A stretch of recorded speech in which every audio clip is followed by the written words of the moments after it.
Hello, and welcome everybody to a brand new Let's Play. I hope you're all doing well today. I know I am because I am so excited to, pun intended, dive on into this game for the first time in almost 9 years. This Let's Play has been a long time coming, to put it mildly, and I know that I say that at the beginning of almost every Let's Play I do, but it's true. Just due to the nature of this channel and how often I can get around to actually covering games and how long my average Let's Plays take, it's a very low turnover rate here on the channel for the Let's Plays that I want to do, and when I've got a list that's so unbelievably long, it just feels like an impossible task getting around to covering all of those games. And so this Let's Play is important for a number of reasons. It's kind of marking a seminal moment here on the channel, or at least what I hope is, as we look ahead towards the future. Now, I'm going to give a little bit of a long-winded explanation here. This is not going to have anything to do with the length of the video. I'm not even going to start the timer until I hit new game. But if you're not interested in any of this explanation stuff, I've got a time code I'm keeping up on the top right of the screen. Just go to that point in the video and you can just jump right into the game. But yeah, I got a few things to talk about because this Let's Play is hopefully going to be the start of something new. I have talked about this many times in the past few months, that I am at sort of a crossroads with my channel. For the longest time, this channel was an exercise in playing nothing but games that I either have a lot of affinity for or just simply a lot of nostalgia for. I've been trying to tackle a whole bunch of games that kind of shaped my experiences and my history as somebody who enjoys video games, but that list of games is only so long. Eventually, I'm going to run out of those, and especially as I have been trying to, focus on this channel, but it's also kind of acted as my outlet for experiencing new games, that list just eventually wears thin. And there are still a number of games left that I have to go over, but it's less than a dozen at this point. And when I'm over 100 Let's Plays deep on this channel, that means that, yeah, we're getting kind of close to the end of that mission statement. But I don't want to stop. I want to keep going. I want to keep experiencing games, and I want to continue to use this channel as an excuse to have more of those experiences. So now, as we head into this game, which is a game that I have not played since the very month that it released back in 2016, this is going to be a little bit of a different experience. Like, I vaguely remember things. I kind of know the cadence of this game. I remember the gist of the entire thing. I mean, it's safe to say that this game is essentially Journey but underwater, and that's true given that this was supposed to be that same studio's foray into a different venture with giant squid. There is still a lot about this game that I don't remember, and that is probably going to affect the way that this entire thing works, but I'm just kind of prepping you guys because most of my series from here on out are going to be of this variety. I look ahead to the future and all of the other series that I have in the works, and most of those are games that I've either never played before or played very little amounts of, or I did beat, but it was such a long time ago that I barely remember anything about it. I just don't have many more of those nostalgic games left, so that's what this channel is going to be, and I hope that you're all okay with that. I hope that we can all enjoy this journey together from here on out, because there are so many games that I still want to cover and so many that I still want to look at, and I want to continue using this channel as an outlet because I just think it's fun. I think video gaming is all about experiences. I don't really do all of this for the sake of the challenge, although that can be fun sometimes, and I'm not really here because I have some sort of gamer pride that I'm trying to show off and flex my muscles and wrinkle out my brain or anything like that. No, I'm just here to experience video games for the art form that it is, and in the spirit of doing that, I would like to return to more indie games. Back when I first started this channel, I had a pretty heavy emphasis on indie games, not right off the bat, but pretty soon after the fact, and that was a byproduct of the fact that back in those days, around 2011, 2012, we were right in the thick of what we would call the indie renaissance. Now, it wasn't technically the beginning of indie games, but it was sort of the beginning of using that term in a colloquial sense. Technically, independent games have existed as far back as the Atari, but we didn't really recognize them as different from other games because we didn't have labels back in those days. It really wasn't until around the middle of the PS2, GameCube, and Xbox generation that the terms AAA, AA, indie, all of that stuff started to form. And at first, going into the 360 and PS3, and to a lesser extent the Wii generation, AAA started to actually have some merit to it, and a lot of people bought into the promises that AAA was trying to deliver. Much higher budgets, much higher expectations, And it didn't take very long for AAA to let everybody down. So after those few years of disappointments, although there was still good stuff in there, I think a lot of people started looking for other avenues, especially because with the rise of AAA, a lot of the stuff underneath that started to get phased out. Most studios were taking this all or nothing approach. So it was kind of up to these independent developers, and a lot of them being solo people or just very small teams of just a few people.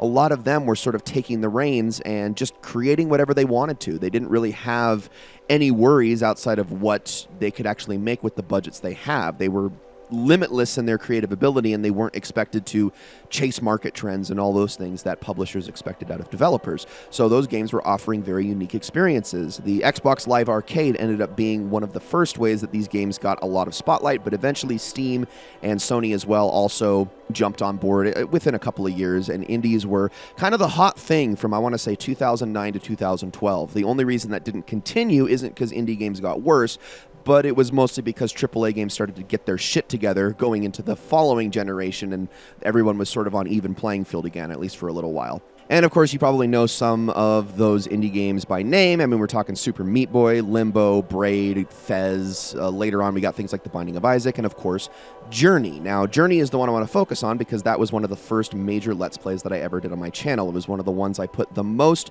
heart and soul into, the most time into, and is one of my earliest examples of a Let's Play that I've done that I'm actually truly proud of. Now, it's a very old Let's Play, and I will admit that the visual quality of it is very poor, and I would probably be willing to go back and redo that one more time somewhere down the road, just because I have much better equipment at my fingertips nowadays. But it's still a Let's Play that I look back on very fondly because it was a game that I was extremely fond of. Journey was the third game from a studio known as That Game Company, all one word, no spaces. And before that, they had kind of just made these meditative experiences. Flow, which was their first game, was just straight up meditation. It wasn't anything else. You were just supposed to play this little endless loop of a creature eating things or being eaten by things that made you bigger and smaller, and it was just that over and over with the sounds and the music playing in the background, and it was very simple. That was all it was. Flower was much more of a story-based game, but it was still purely visual, and it was just, you kind of guiding these petals and these leaves around in the wind as you just got to see these beautiful landscapes take hold. But it had sort of a story to it, but it was very much buried in the subtext of that game's story. Journey was much more of a straightforward experience, but what it also added to the formula was the social aspect. Journey actually had an online component where you could end up matching with other players and playing alongside them completely wordlessly. You only had one button to interact with each other. There was no voice chat, nothing along those lines. It was just this nice little experience that kind of railroaded players into playing the game in a way that actually helped other players. You weren't finding dickheads online that were going to be sabotaging one another because there was no merit in doing that. It didn't give you anything. Everyone was just kind of there to help each other along, and generally it was used by more experienced players to show new players secrets and things like that. Very simple, very cute, but very, very effective, and people loved Journey. It was definitely That Game Company's biggest hit. But the thing is that two factions of That Game Company took away completely different lessons from the success of Journey. The first faction, which is still currently That Game Company, they took away the social part of Journey the most. And they're like, hey, this is the best part about this. This is the most magical part about this. Let's expand on this further. And they would go on to develop a free-to-play game known as Sky, Children of the Light, which is still, I think, still being supported to this day, or at the very least, I think it's the last thing that Game Company has even made. And it's basically the idea of Journey, but blown up times 1,000. Instead of going on a set linear path, it's a bunch of these open zones that are all interconnected, and you can interact with a whole bunch of other people that are all doing the same things as you. You can even use your knowledge and know-how to connect paths together and help make other players' time a little bit easier. In a way, sort of similar to some of the things that a game like Death Stranding heavily expounded upon. It's just kind of a more simple version of that, and, was meant to be a game that you could play on your phone because it was predominantly mobile, but was eventually added to other systems. That's what Sky is. The other half of the That Game Company faction who took Journey and said, well, we like the single-player aspect. We want to continue to make those sorts of games, and that included Matt Nava, who was the art director of Journey and Flower. He was kind of the one behind a lot of the visual style that those games had. And so he and his faction sort of splintered off and created their own studio known as Giant Squid, and their very first title, which more or less is kind of just a demonstration that they still have their chops, and that was Abzu. I mean, this game is, for all intents and purposes, a tech demo. It's like, hey, we made Journey once, we can do it again, and this is why you should believe in us, because we still have the creative ability to make something like that that's just as memorable. And so this leads me back to where I was making Let's Plays back in the early days. These were the kinds of games that I was specifically interested in. I wanted to see games that took the art form that is video games up to another level by trying to give players different experiences beyond just the standard action, hack and slash, shooty games, which, don't get me wrong, I love those sorts of games, I do, but I do also like to be surprised. I do like to find things that are a bit different, and this isn't a walking simulator. Walking simulators never quite cut it because they don't really actually allow you to interact with the game in the way that you want to. They, at most, allow you to just point the camera in a certain direction so that you can experience the story from a different angle, and that's pretty much the extent of the interactivity in those games. Abzu and Journey and games like this, they do a little bit more with that, a little bit more that it actually allows you to kind of have a personal experience, which otherwise walking simulators do not. Those games are very much set in stone. They can really only be experienced in one way. Something like Abzu and Journey, something like this, it at least has room to grow. It at least leaves a lot up to the interpretation, and again, it allows you to experience things at your own pace. And this is why I want to get back into Let's Playing games like this. This is why I want to get back to experiencing games like this, because there are so many that have come out since 2012, since Journey, and I honestly haven't taken a look at very many of them, if any of them, if we're discounting some of the more action-focused ones. I have been very much on a AAA, AA kick for these past 12 years, 13 years, and I would like to sort of change things up a bit. I would like for us to be able to look at more small games. I would like to fit those sort of in the middle of my other Let's Plays as often as I possibly can, and this is going to be the beginning of that, so I hope you're all looking forward to it. But in the interest of doing that, that means I'm going to have to sort of resign myself to not bringing you guys the breadth of knowledge and understanding that I generally have in most of my prior Let's Plays. It's just kind of the way the cookie crumbles. So here with Abzu, we are going to just play through this game as simply as possible. I'm going to try to go after collectibles and whatnot as I see them, but I'm definitely not going to be going after every single one.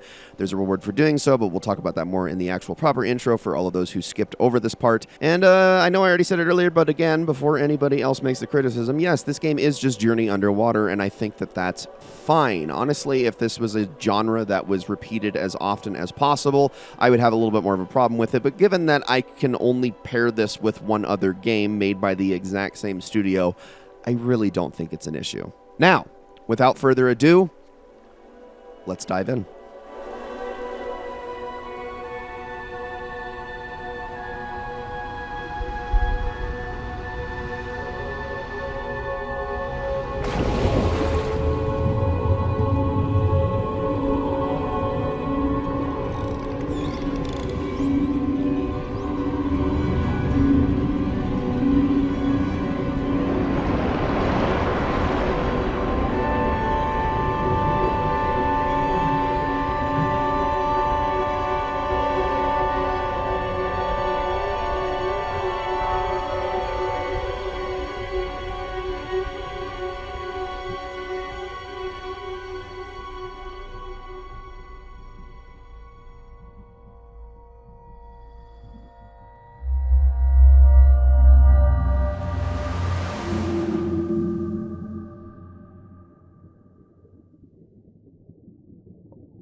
And so it begins. Let's start by diving. What you're going to do by holding the right trigger if you're playing on controller. I actually could not tell you the mouse controls, but welcome everybody. Welcome to Abzu, also often colloquially described as Journey but underwater. And if you didn't skip the intro, you probably already heard that I don't think that's wrong, but there's a little bit more to it than that, and I also don't think that that's necessarily a bad thing. Now, the game's trying to tell us how to boost.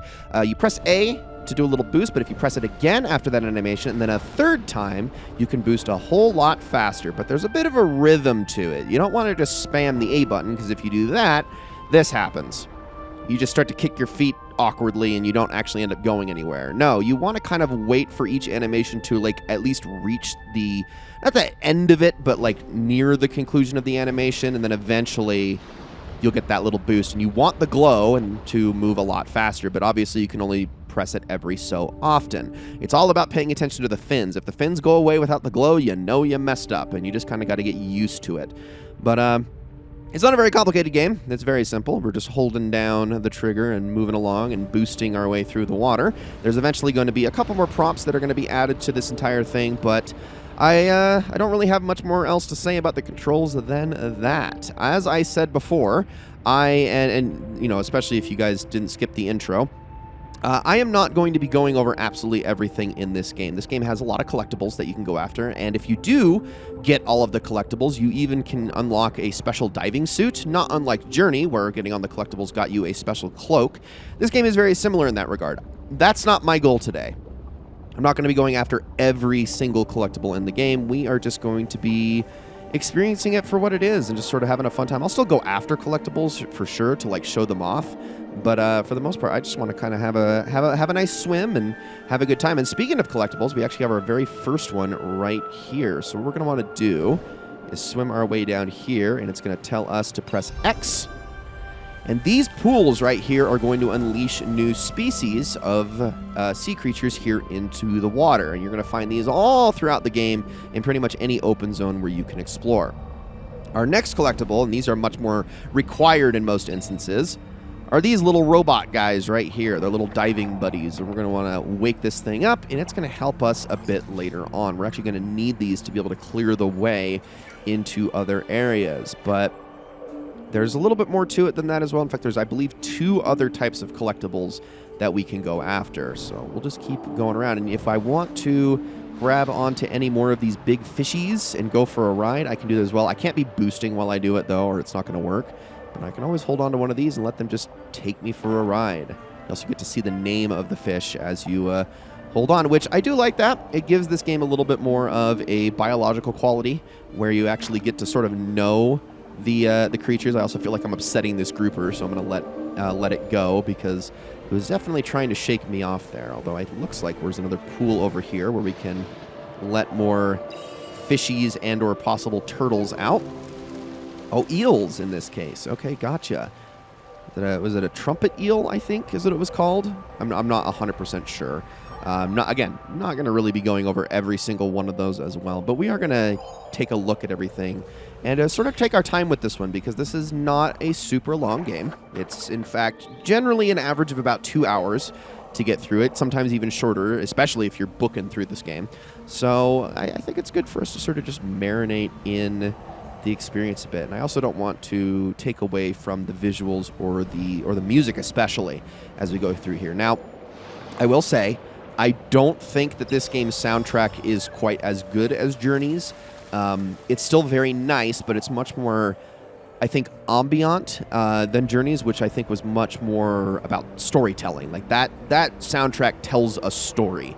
This one, it does in parts, but it's just definitely more going for just sort of a theme to whatever is happening. It's supposed to just sort of add background noise to the events of what's going on, and that's fine. I think it's fine when game soundtracks do that, but I also definitely think that Journey's is hard to top anyway, as it's one of the greatest soundtracks ever put to a video game. And hopefully that is the last comparison to Journey I make for the rest of this Let's Play. It had to happen, but now we can just move on and enjoy this game for what it is. I also do think that the visuals in this game, I'm not about to say they're bad, but they're certainly different because obviously the diver here that we were playing as is a little bit more blocky. He's got more of a almost like a jagged quality to him. And mind you, this came out when, sort of in the middle of the PS4, Xbox One life cycle, I would say.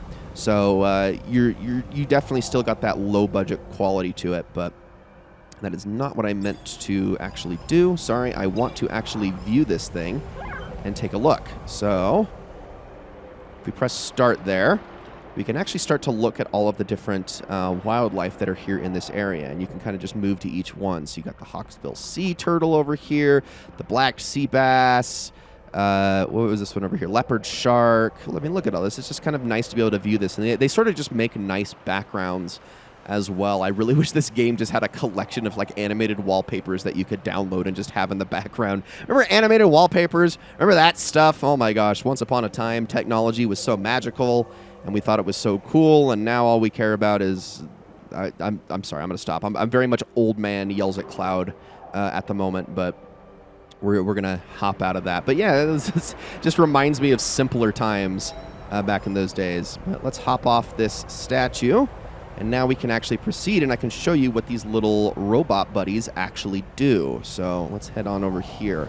So I'm actually going to boost my way to this coral wall, I guess, that's sort of like blocking this doorway. And if we approach it and use the interact button, one of them is going to be sacrificed to do this, but it is going to get rid of... well, actually, no, it does stay. Never mind. I thought they got deleted. Never mind. Well, this is what happens when I go into games that I don't know as much about, as I'm going to constantly be eating my own words. I thought it got rid of them for whatever reason, but I guess that's not true.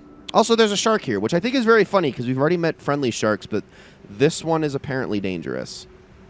Let's dive down here a little bit and have a little bit of an exploration around these pillars. Doesn't look like there's anything to collect, but wanted to just be absolutely sure. This isn't really an open zone, so this isn't the kind of place they generally put those things in anyway. But I just feel... Oh, actually, there is one down here. I was wrong. This is another collectible that we can go after, and I think these in particular are...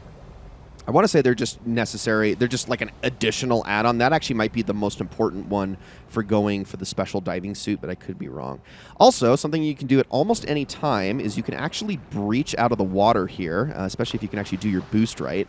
I'm going to try to do that a couple of times here in this game, so I accidentally didn't follow my own advice there and did the boost wrong, so let's wait for my fins to come back. And let's see if we can't get a boost and breach. Just like so, and I think there are going to be other times where the game actually rewards you for doing that. But whenever you see the top of the water, you can always do that if you so desire. It's funny too because I'm literally in the middle of another Subnautica playthrough right now, and coming to this, it is so much more relaxing than that game, especially because I'm playing it on hardcore with mods, and it's just like, ugh. Oh, it's so much worse of an experience. This is just so zen and relaxed, and oh, it just feels so good. It's calming.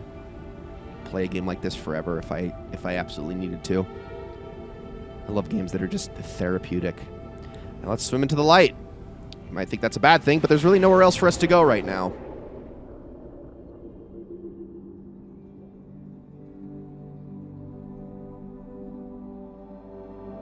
All right, down here. What is going on down here? This actually seems very open-ended, but I would advise, honestly, just not wandering too much because there's nowhere like actually interesting to go. Just head towards the glow. Head towards the glow and use your boosts to get there. Remember, don't start until the fins have grown back, otherwise it's just going to make things really awkward. Let's interact with that.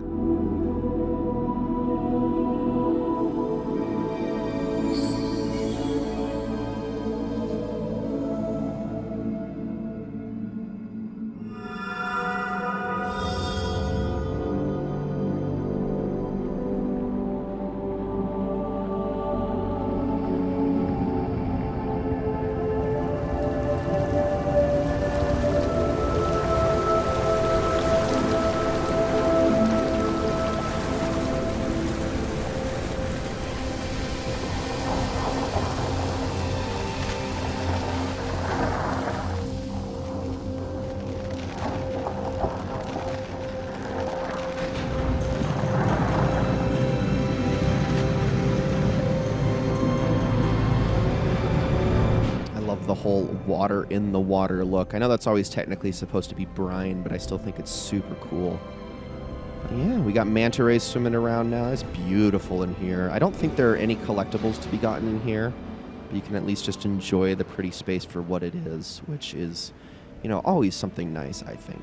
The story to this game is, from what I remember, almost less than anything like it. It's just kind of, you know, just kind of travel to these environments and experience beautiful things. There's definitely a little bit more subtext there, but I really don't think Giant Squid was trying to do too much with telling the story as you went through this game. I don't think it was trying to go in depth or provide this backstory and this world building that you were supposed to take a lot more from, that you're supposed to glean a bunch from. I just don't think that this is that kind of game. I think it's just, again, it's just supposed to be sort of an experience. And I mean, it makes sense when you look at that game company's repertoire. I mean, Journey was kind of the exception in that way, in that it was a little, but even it was, you know, open-ended a bit and wasn't really trying to say too much.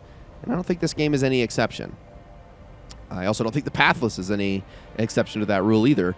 But we'll get to that game at some point. I'm really excited. I actually haven't beaten that one, but I've always wanted to. Oh my gosh. Never mind. That's what happens to our buddies. Oh, they're chirping so sadly. Oh, that's terrifying. Well, let's follow after the shark anyway. I feel for anybody who actually has a phobia of sharks, but I do not. I think sharks are very, very cool. They're dumb. They're just dumb creatures, but they definitely mean people no harm. They're just kind of thoughtless predators who are just doing what they do. Aw, my bots are leaving. Okay, well, that's all right. We'll get some more in the future, I promise. So let's continue.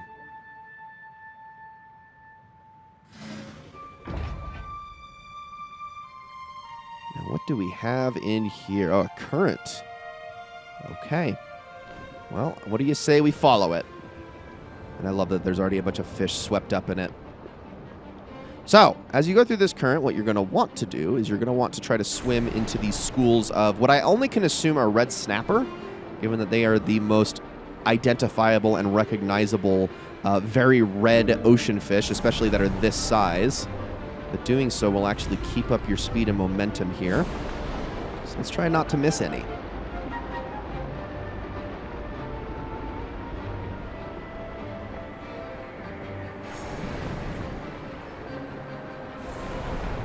You know, for all my ragging on the music, which I still don't think really was ragging. I think I do love the whimsical quality to the music here. I think it's beautiful. Also the dolphins! Look at the dolphins. Aww. Insert meme here about how sharks are given a bad rap and dolphins are given a good rap when they could not be more opposite in real life. In many ways. I'm not going to go into that discourse here, but I still think it's very funny.